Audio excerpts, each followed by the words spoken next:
All right. I think what's in this box here is a fuel filter. I've been having this issue with the van. Once in a while I get in it, and usually if it's been sitting, I turn it, it starts right up. And I drive it around, I park, and then I go back to it and I turn the key, and it's taking a little while for it to start. Plenty of power, starter's fine, although it is an older starter. I have a new one of those up on the shelf here. It's not the starter. I think it might be the fuel filter. That thing's been in there for a while. For the last several years, I think that's what's in this box. I ordered this a while ago from Rock Auto.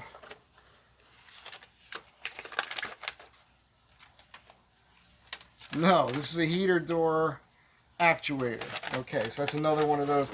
Cool thing about rockauto.com. Oh, this is a Cobra. Oh, cool thing about rockauto.com is the magnets. I've got a huge Rock Auto magnet collection.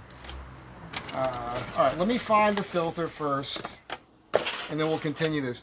But just so I can keep you up to date here. I've been driving this thing, beating the piss out of it for probably about 3 years now, since I did all the other work to it. And I replaced everything. Okay, this is basically a new van, other than the engine. Pretty much everything has been replaced. I mean, even the axles, the gears, everything. I do need to do this door actuator. You guys hear the door. And ever since all that, I replaced all the sensors and everything, the IC, everything, man. I was having this rough thing, and I did the injection spider, and I did that twice, and I didn't need to. What it ended up being after I replaced everything, cam sensor, crankshaft sensor, everything. I went with the Brave X distributor, the billet aluminum distributor, which I think is superior to the AC Delco distributor. After I did all that stuff, I was still having this roughness. Wasn't running right. And what I did was I brought it to the garage, and they do, it's a crankshaft position sensor sync. It's like a computer relearn. And they plug it into the computer there, and they rev the 4,000 RPM, and they hold it there for a certain amount of time, and the computer syncs the crankshaft to everything. And ever since I've done that, this thing's been running like a top. Amazing, amazing power, everything. I've got decent throttle response. Everything's cool. But like I said, lately, turn the key after I park it for a short drive, and then it goes. It always catches. I think it's just the fuel filter. So we're going to take that off today. I'm going to show you how I think you're supposed to do it. What do I know? I'm always guessing. Let's just face it, I'm guessing. And we'll see how it goes. So don't go anywhere. Let me find the fuel filter. I hope this is an easy find. I got to get up on a ladder. We won't film that in case I fall down and crack my skull open. But if this video continues beyond this point, that didn't happen. All right, well that took a lot longer than I thought it was going to take. So long, I was able to do a wardrobe change. So first I found this one, which is a Purolator. And I took it underneath the van, and it looked pretty close, but it seems like it's a little bit longer. And I know I ordered one, and then I finally, it's always in the last place you look. I finally found the one I ordered, which is genuine GM from Rock Auto months ago, because I knew this was coming. And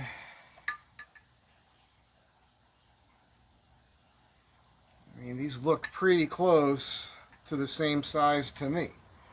So I think what we'll do, we'll try to fit the Purolator one first, and I'll save the genuine GM part in case that doesn't work or whatever. This came in a box. You guys might remember Kyle, I think his name is. Great dude. He lives down on the beach in Baja. Keeps telling me I can come down there whenever I want and go surfing. He gave me a whole storage unit full of parts.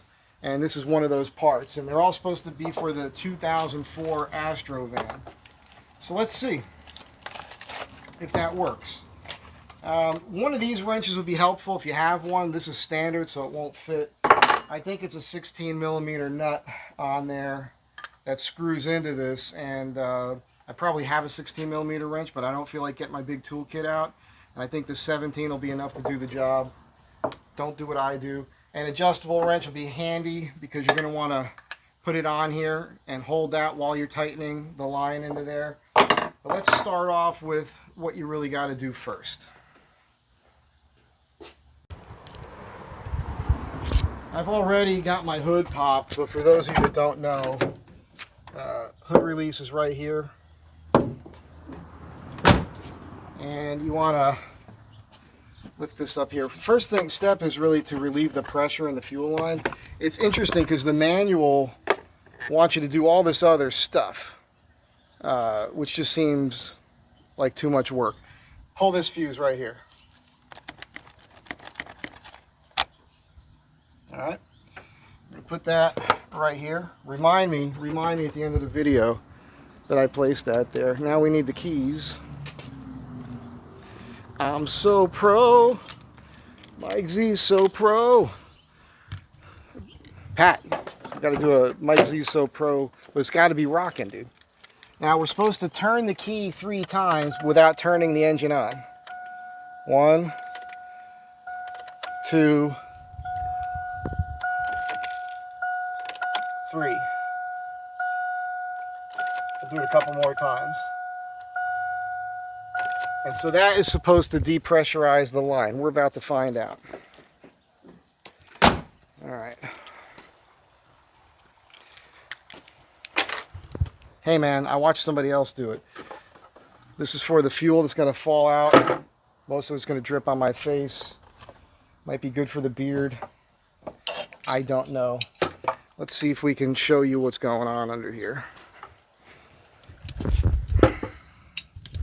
Alright. So it's right underneath here. Right underneath where you fill the gas. And there she blows. Now that back line is going to be tough because it's basically above the fuel tank. And it's going to be a little tough to get in there. But we'll make it happen. I don't know how much of this I'll be able to get you to see. But we'll give it a shot.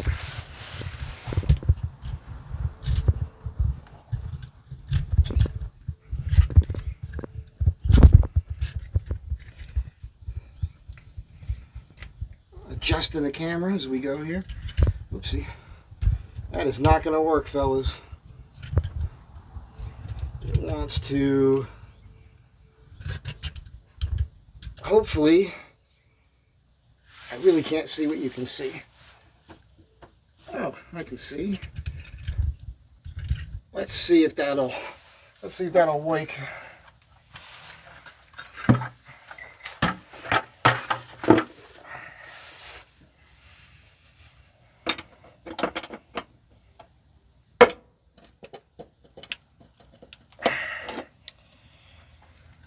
I don't want to force this too much here.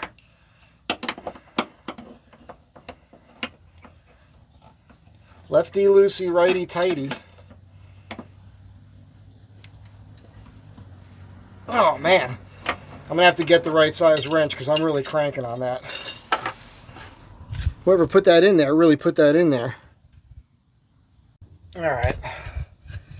I hope this is aimed in the right spot. This could spray gas all over me, so we'll see.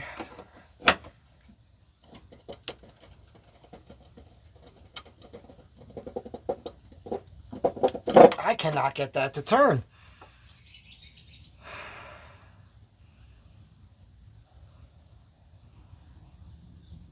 That is, I don't want to break anything, but that seems very, I mean, I know you got to tighten these things in there real well, but that seems a little crazy. I'm a pretty strong guy.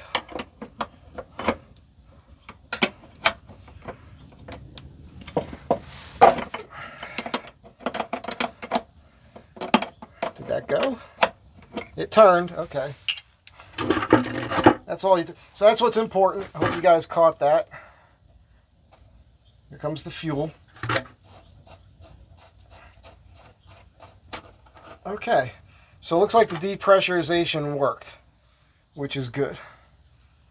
All right, let's see if we can get the back side there. Of course, we have to take this off, which is, of course, a smaller size. GM engineering, which is usually pretty good. I don't know how I'm going to do this. It's a tight fit in here. Not a lot of room.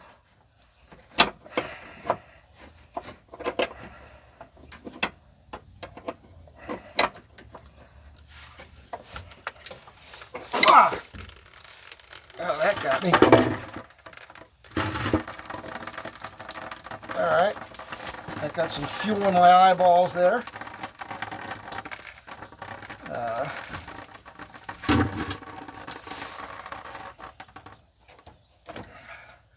All over my watch. Nice, nice. We'll see how bison hide holds up to gasoline, I suppose.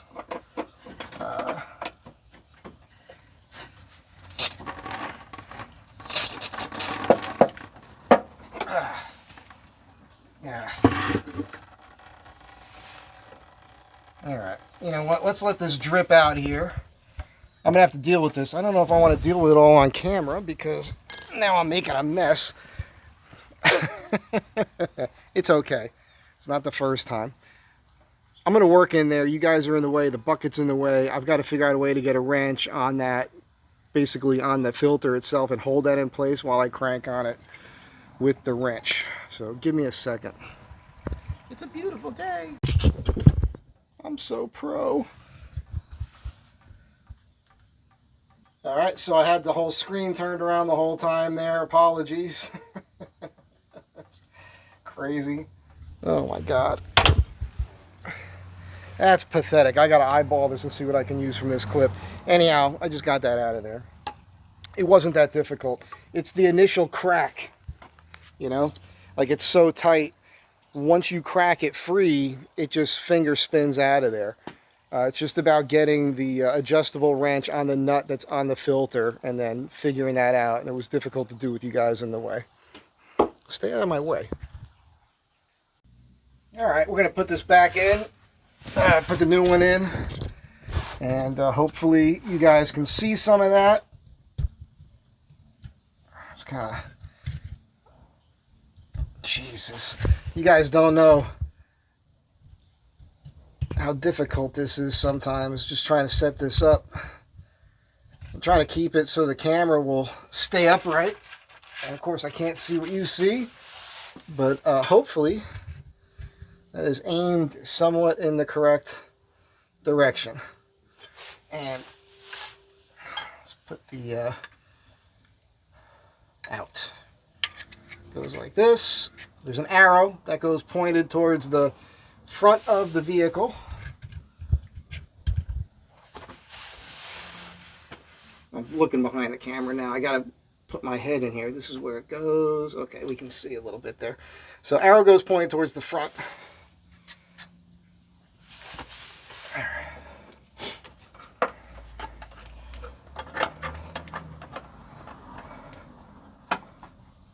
This is the, by the way, I did match them up and it does match perfectly. I didn't think it did, but it does.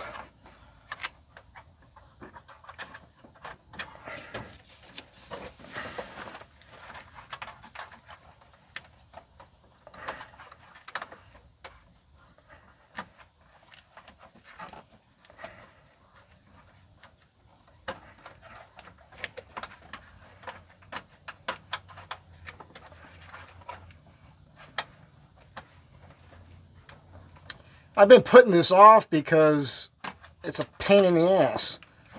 All right, you can see this. Like normal cars, I say normal, I mean like vehicles I grew up working on, the fuel filter's in line under the hood. This is not threading in there.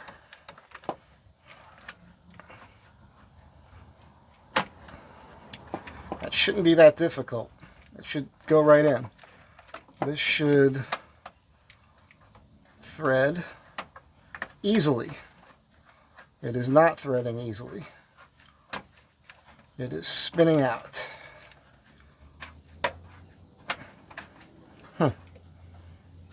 See if the front will spin on.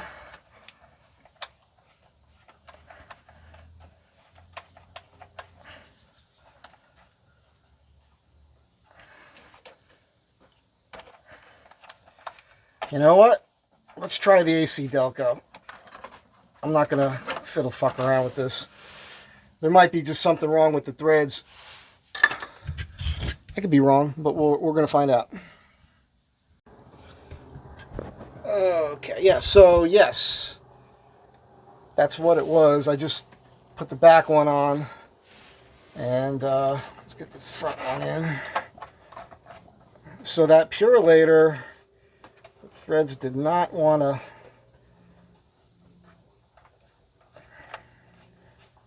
line up. This one seems to, at least the rear was working. You don't want to cross thread this, you know, that's why you saw me spinning in the opposite direction. I'm trying to feel the, by the way, this is like a screw down crown on a watch. You want to make sure that those threads catch. This is not, I hate this tedious shit, you know.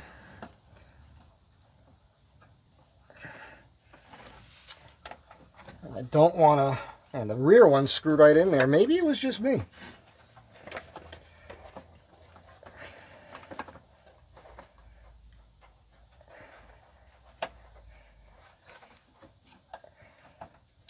It's just funny with these hard lines. I mean, I hate you guys watching me do this right now because it's not interesting, you know. And that rear one went right in there, and this one is giving me a hard time. Of course, you're working with your arms up in the air, and that's no fun. Backing it out again.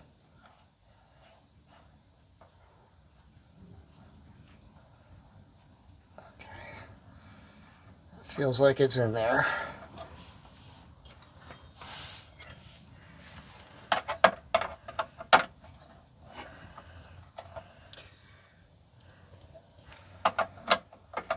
Yeah, it's in there. All right, I'm going to go ahead and tighten this up. And just remember, you know, you're going to get this pretty snug. Then you're going to bolt this to the frame. All right, you're going to bolt the bracket to the frame. And then you're going to put an adjustable wrench here. And then you're going to snug that up nice and snug. All right? There's no point in you watching me do all that. Because it's boring. So I'll be right back to you in a moment. Alrighty. It's all back together. You got to put some pressure up on this here to get that bolt there to line up. Let's go ahead and put the fuse back in. Start this sucker up and then test for leaks, which just means look for leaks. Remember, we're putting the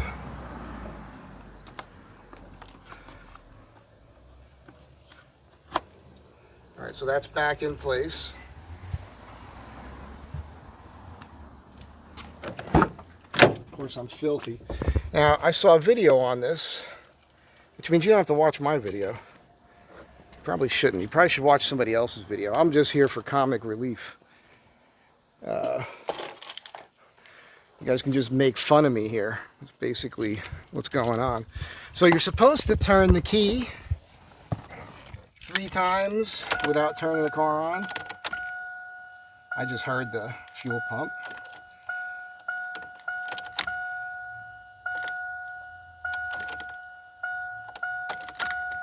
That's 3.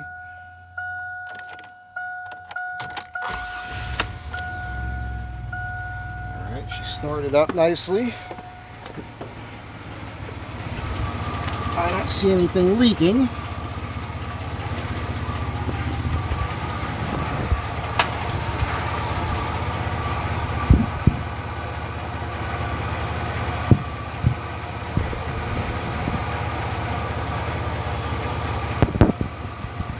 Does not appear to be any fuel leaking. feel like I got it in there pretty snug. All right. We're gonna call that a success. What I'm gonna do next is I'm gonna take a Sharpie and I'm gonna write today's date and the mileage on the filter. This way we can eyeball it in the future. You know, I did this video, but it was in the wrong direction. So we're doing it again. So I'm so pro. So the date's right there, 1/17/26. Got the mileage on there, 232,743 miles. It's a success. Changing out the fuel filter. It's a little bit of a hassle on this thing. You saw what I went through. All the old vehicles I ever worked on before, fuel filters in line, above the manifold, easy thing to do. That's why I've been blowing this off. It's running good, running smooth. We'll see if I notice a difference. I would suspect that if I don't get the hard start anymore, then obviously I solved that issue. And that might also help with fuel economy, because if it was doing that, that means the fuel filter is a little bit dirty, a lot dirty, and that's obviously going to slow down your fuel rate, and that's going to screw up with everything else, which will affect your fuel economy. So I wasn't having horrible fuel economy before. We'll see if it improves. Have a good day. Be kind to one another. Hope you guys enjoyed this. I'll catch you all in the next one.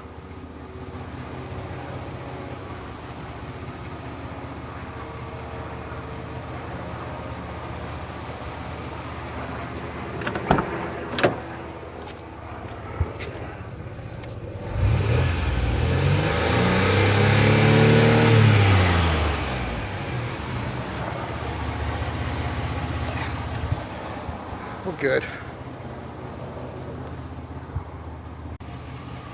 Before I go completely, let's test. Remember I did that airline?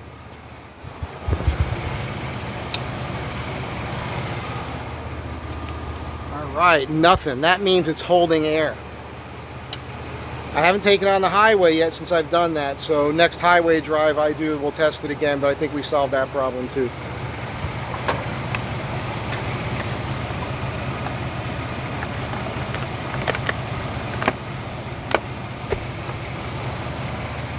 Gotta wash my paws.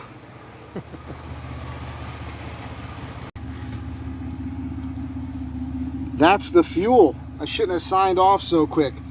That is filthy. That's what came out of, I guess some of that could have been coming down off the cover, because some of that was filtered through the plastic underneath the fuel tank. But that's not a good look right there.